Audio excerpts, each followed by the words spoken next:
Hey, Amy from the blog blossomlife.com, and today I want to show you how to make homemade powdered foundation.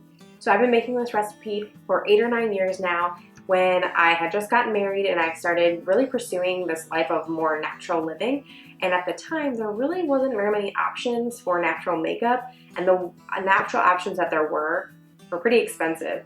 And being a newlywed, not having a whole lot of money, I was still in grad school, I decided to just start making it myself, and I really haven't looked back. Now, I have a couple times thought about it, and then I still look at the price tags and I'm like, why? My stuff works awesome. Like, this works amazing, and I don't have to worry about spending a whole lot of dough on something so simple that you can definitely make at home. So all you really need is just a few simple ingredients. The main component of this homemade powdered foundation is cornstarch or arrowroot powder. I usually use cornstarch because it's a little bit more inexpensive, and I usually get the organic kind just because I don't want to be using GMO corn, and I don't want any like pesticides or anything like that. And so this gives it a really nice flawless look. It also helps a more matted look. I also have a little bit of ginger, and I have more yellow skin, and so I like to add a tiny bit of ginger to it. This is a totally optional ingredient. Bentonite clay. This also is an optional ingredient, but it gives you a nice color. And also, bentonite clay is really good for your skin. And some cocoa powder. And I only need a tiny touch of it because I'm fair-skinned, but depending on how much you need or how dark your skin is, you may need more or less. A couple other ingredients you could use: French green clay. If you have redder skin or more peaky skin, adding a touch of green can actually help cancel out red. Don't go too crazy, just add a little bit at a time. You can also use cinnamon, which can help give some warmth, and that's pretty much it. And so what we're going to do is we're going to add it to a jar. You can use whatever jar. I have just this cute little jar, but you could use a plastic container if you'd like. And I like to add a little bit at a time of each ingredient and then test it out on my skin and see how it looks.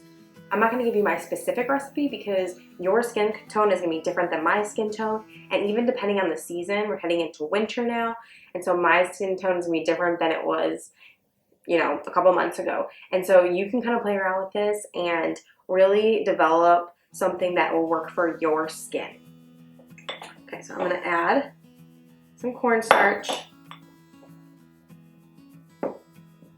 Now, I will say I like to usually make a lot at one time because I don't want to have to make this again for a while. So, like I said, for the season, I'll make one for that specific season and then just kind of mix it up as I go. And the best part is if you mess it up, add too much cocoa powder, you could add more cornstarch.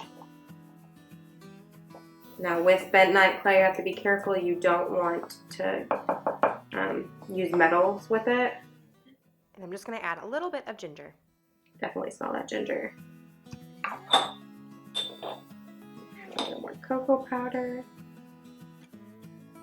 This is pretty translucent, and so if you feel like it's too light, it might still work. Just really got to play around with it. But the cocoa powder, you definitely want to add in a little bit at a time. So even though I said it's translucent, it does cover really well. So every day I usually wear concealer like under my eyes, or if I have any like blemishes, I might use some natural concealer. And this covers up and you can't even tell that I have concealer on. Okay, so what I like to do is I'll use a little bit, just kind of test it on my hand, back my arm to see. I think I could use a little bit more.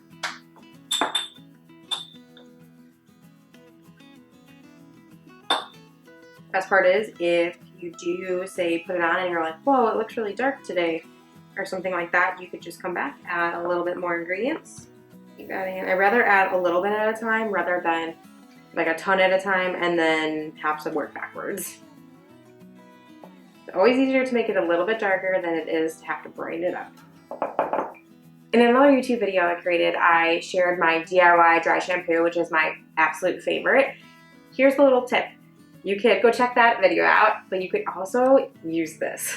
And I will do that all the time, or I'll do it vice versa. If I run out of this, I will on occasion use my dry shampoo as face powder because it's almost the same ingredients. They're just slightly different. And so this would work great for that too.